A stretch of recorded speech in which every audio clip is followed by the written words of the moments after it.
Josh, this is Moose. He's a 6-month-old Bernedoodle. So half Bernese Mountain Dog, half Poodle.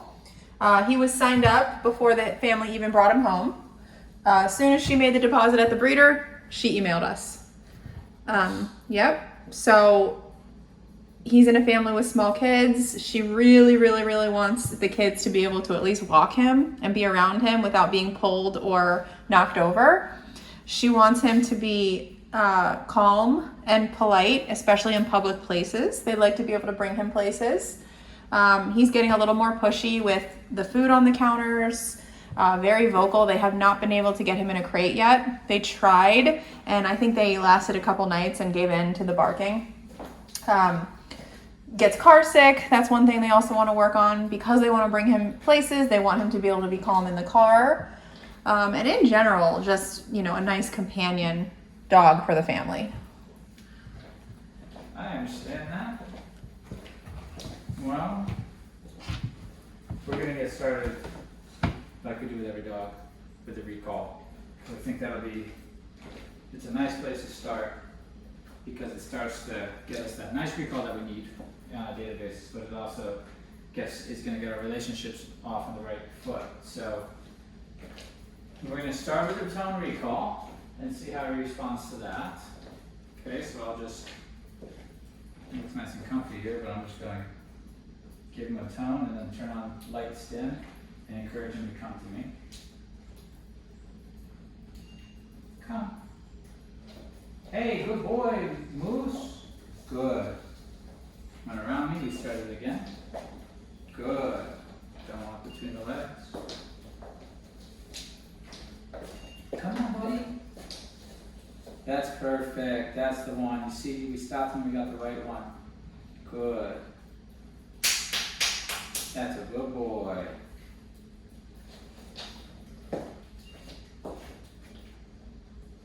Good boy. That's good.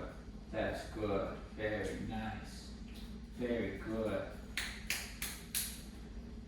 Good job. Good.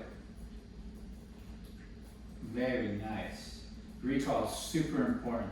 Not only is it a safety thing, it's also just saves your sanity, right? Because if you can get your dog to you, that means you can get them out of trouble.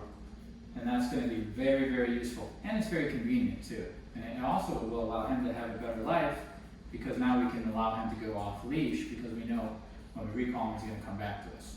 Good. Good. So recall I would put up there, #1 command. It's probably the most important one right next to the stay because you're going to need a stay as well. So if we start getting that recall, we're going to start adding in a stay as well. And then you get a nice walk on top of that and you're actually to the point where the dog actually feels like a nice companion, You need a good recall, you need a good stay, and you need a nice walk, okay? Well, those are just the commands. The most important part, the thing that holds it all together, good boy, is the relationship dynamic, right? So we're always thinking about that. I want to be the leader and I want him to be the follower. I want that to be the relationship dynamic. I don't want him to be leading and me following, and I don't want him to see us as equal where he can kind of chime in and sway the situation. I want him to knock himself down a peg, or should I say, after we have the rituals, he will see me as leader, so he'll be behind me in the hierarchy, right? He'll go through me to get to the rest of the world. So when he's in that follower mindset, which is what we can create, that's why we love dogs, because once we go through the rituals, they'll actually become followers and they do listen. Then all of a sudden, he's listening. He's doing what we tell him to do. He's stopping what we tell him to stop, and life becomes better. Now, that being said, that is maintained. The hierarchy is maintained. So if he ever pushes and starts to be a little stubborn or starts to do things we don't want him to do, starts to try to step on our toes as leader and kind of control the situation, we can correct and direct, right? Which puts him back into the follower mindset. Good boy. Stay. Starting to add a little stay in there. Good. Good. Very hard for dogs. If they're not used to being controlled, good boy. If they're not used to being followers, they're used to just having all the freedom, it's very hard for them to give it up and just to start listening. Good. So when you do a basic stay, you see a dog struggle with that because they're not used to somebody controlling their movements. Good. But if you control their movements, then you're leading, okay? So we concern ourselves with controlling movements. We want to be able to say, come here, go over there, stay, right? We want to be able to do that. We have to take that seriously as the owner, as the leader, in order for him to see us as a leader. If he sees that we can control his movements, the brain's going to see us as a leader. Good. Good boy. Break. Good boy.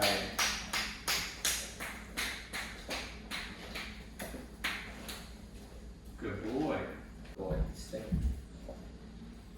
Very nice. That's very good. That's awesome. Wow, that's good. I like that. That's very good. Very nice, buddy. Awesome. Cool. That's great. Good job. Good. Good boy. Break. Yeah, boy, that was nice. That's a nice start there. Reggie's here. He's right under the camera. Come. Good boy. I like that. I like that. That's good. That's very good. Very nice. Very good boy. That was good. Good boy. Break. Yeah. Good job. Very good. Great.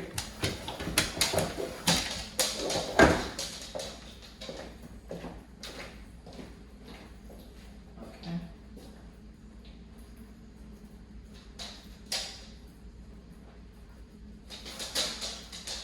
Good boy, Rick. Stay.